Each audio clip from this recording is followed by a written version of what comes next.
This is the Polestar 4 and today I'm gonna test it a bit. I already drove this car but only for a few hours, and now I have it for a whole week. We're gonna do the whole thing: range test, long distance trip, charging test on the highway. How is it to drive a bit faster for a while? But today we're gonna look at the car in detail and then drive it a bit.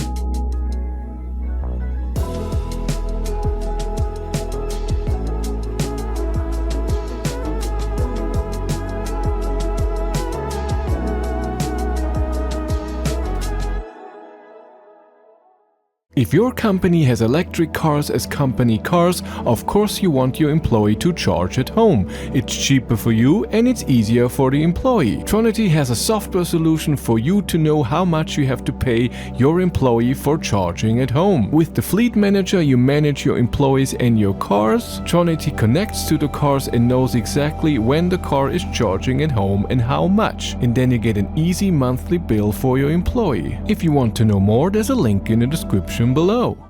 With a 100 kWh battery, 94 kWh can be used. Double LTP range is around 590 kilometers. It's a 400 volt system, can charge with AC with 11 kilowatt, DC with up to 200 kilowatt. This is the dual motor version, all-wheel drive, 400 kilowatt, 544 horsepower. That's the stuff. 3.8 seconds from 0 to 100 kilometers an hour. Top speed is 200 kilometers an hour. The trunk, we have a button here to open it. Takes a while. The trunk is very deep when it comes to this direction. In this direction, not a lot. We have a second floor, but the whole thing comes out. It's not like you open it and then can close it. If you pull it up, it's possible that it falls down a bit because it goes down by this much, and then you have the whole thing in your hand. We have an extra pocket here that can fit your AC charging cable. That's fine. We have two lights, which is amazing, and we don't have a button to lock the car, only to close the trunk. 12 volt outlet is here as well. We have a Frunk, just 15 liters. It's not a lot, but two charging cables can fit here. That's no problem. What is nice is that to get into the Frunk, you don't have to open with a special button here. You just do the opening of the trunk twice inside the car.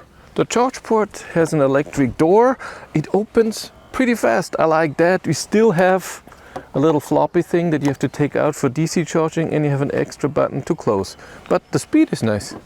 On the rear seats we have, of course, window opening. We have air vents here inside the B pillar. That is nice, but also here in the middle, two USB-Cs. We have an extra screen where you can change the temperature and the airflow and the seat heating. And when you put your armrest down, you also have a button where you can then change the angle of your back here. That's all in here. What I don't see, there. Where's my cup holders? They're here. There they go. On the front seats, in the door, I have all window openings for all four and locking the door. That's it. I have no buttons here. I have no buttons anywhere except I have the volume, a round thing for the volume, and play pause. Up here I have the light. I don't even see where I can change. I don't think there is, because you can make this panoramic roof transparent or not, and I don't think you can do that with a button. The same with the glove box. You cannot open it like this. You have to have an extra button, so you have to go into vehicle or have it in your favorites, and then you can open this. And the same for the panoramic roof. We have the same gear selector that we have in the Volvo EX30, EX90, Polestar 3 and so on. That does gear selectors on this side, sorry, but it has no other function than the gear. Cruise control and steering assist is all on the steering wheel itself. On the left we have the indicator, light, and then the wiping. On the right side on the steering wheel we have adjustments for the screen and adjust the steering wheel, head-up display and the mirrors. You can change settings for your screen. On the left side, this is all for cruise control. It has a button in the middle of it. I don't know what that is yet. We have to try out when we drive. The main screen is in landscape mode, not in portrait, as Polestar 3, EX90, EX30 and so on, which is very interesting, and I'll show you a bit more in detail. We have 2 cup holders. Under here is a lot of space, and we have a little pocket here with 2 USB-Cs. There's a lot of space to put stuff. Since this car doesn't have a rear window, we have a digital mirror. You can turn that off, but if it's on, you can adjust it. You can adjust the brightness up and down, and then something with an R that I don't know what that means. It feels a bit close. I would like to zoom out a bit, but digital mirrors are always a problem. A quick little overview. When you are in gear, you can then press this button to see your map, or the car driving, so assist system, or just your speed, range, and your battery state of charge. And then when you press the button underneath, we have settings. Here you can adjust the steering wheel, a mirror left, mirror right, head-up display. Always go back with this button. Then we have driving information. We have an auto trip that will always reset when you turn the car on. We have manual trip that you can reset, and then we have after recharging, but you can only see that in the infotainment system. Then we have can change if the range is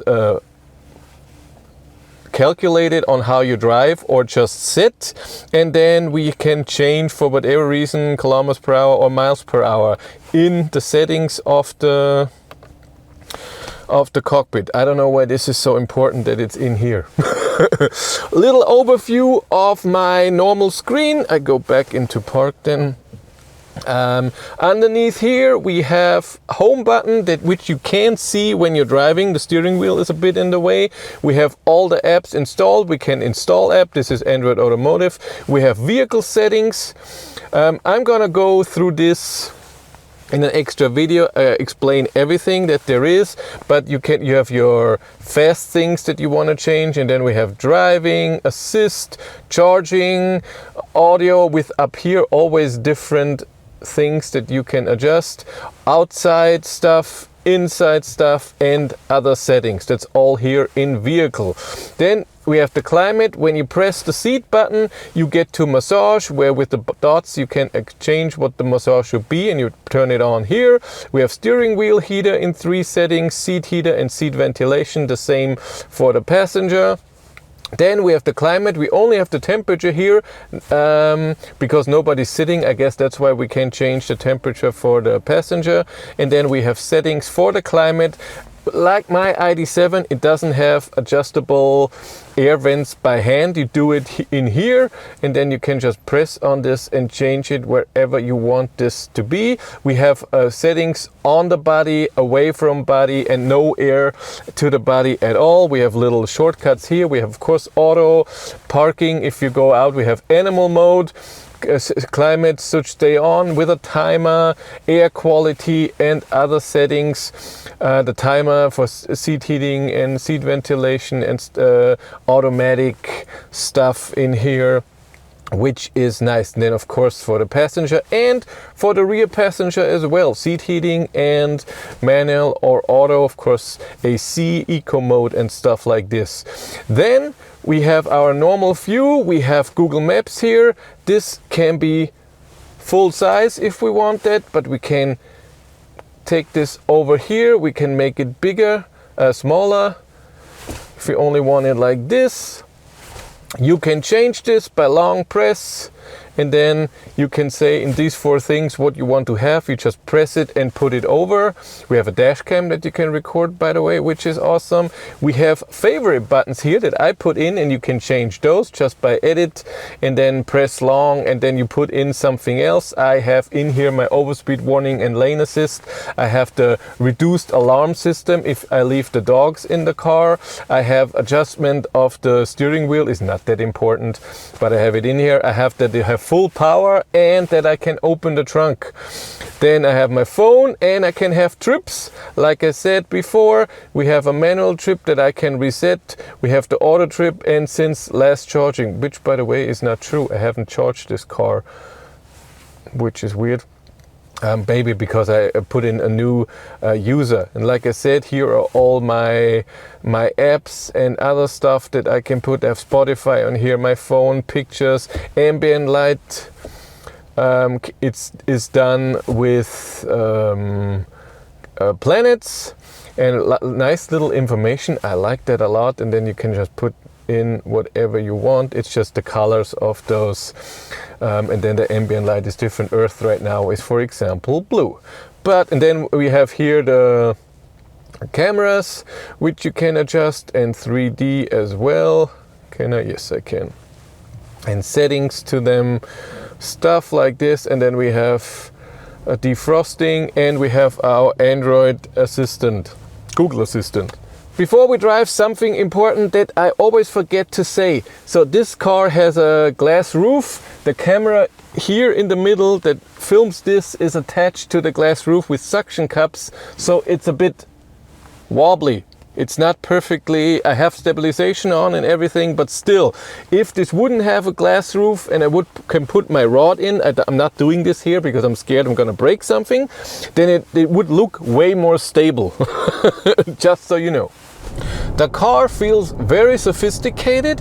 It is a sporty car and you feel it in corners. It's really good in corners. And the steering is very direct. I had to put it into, you can put it into soft, normal or hard. For steering I had to put it into hard because otherwise it was so direct that a tiny movement was just done so easy. It didn't feel good. So in hard it's better. I have my suspension right now in agile and it feels good. Still comfy and still good in corners. I like it. The seats are comfortable. They might be a bit warm in the summer. That's why you need the seat ventilation. Oh, yes.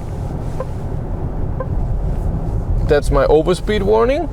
I haven't turned anything off yet.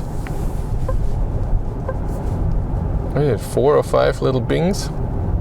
And the power, of course, is amazing. We're going to do an acceleration test in a second. It is fairly quiet in here. This car has 21-inch sport tires on. Still, I find it, I haven't driven on the highway yet, 130, 140, but it feels so far nice and quiet and comfortable in here. I like that. Regen also, very strong. I have it in the strongest setting. You have 3 levels. No, little and standard, and then with standard you have 1 pedal drive, really strong regen. You can adjust it really well. Feels good. I like it. The power, one thing, you have the power mode or not power mode. If you aren't in the power mode and you floor it, it takes a second till you get the full power. When you have that on, the accelerator pedal is very sensitive but cool. Cruise control, you just press the button here and it's on. At the speed that you've done, you then have a minus plus button. If you press that, then it's 5 kilometers an hour step. And if you want 1 kilometers an hour, you press and hold, but it takes long. And then it does it very, very fast. So doing just 1 kilometers an hour takes a bit of finesse. We have distance. We have 3 distance settings that you can adjust here. You can turn it off, resume, and you can turn off the steering assist. Also with the same button. When you press it back on, then steering assist should be back on, is it? There it is, yeah. Now it's time to measure acceleration. I'm here on my normal straight. We'll accelerate in performance mode, which is this button, but it's also in settings in drive, but I have it as a shortcut. And we'll see, 544 horsepower, Polestar says 3.8 seconds.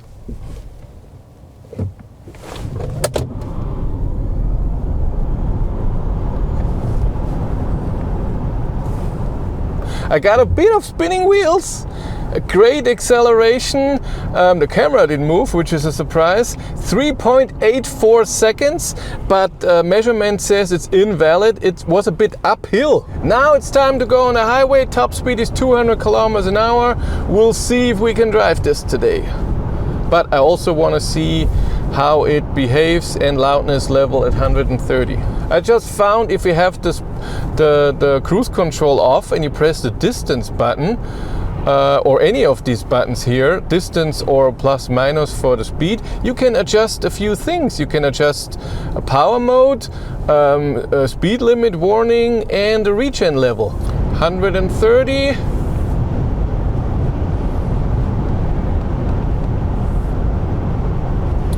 I have wind noise.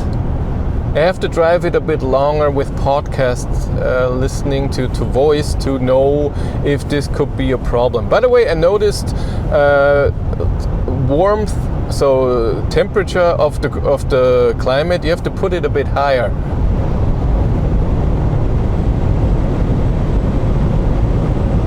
Oh.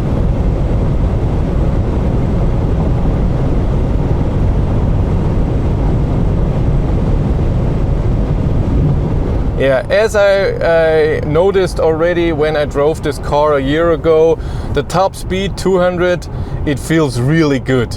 It's very stable, very precise. Even though this is a very direct steering, it feels great. It's really awesome. You can enjoy that. 150.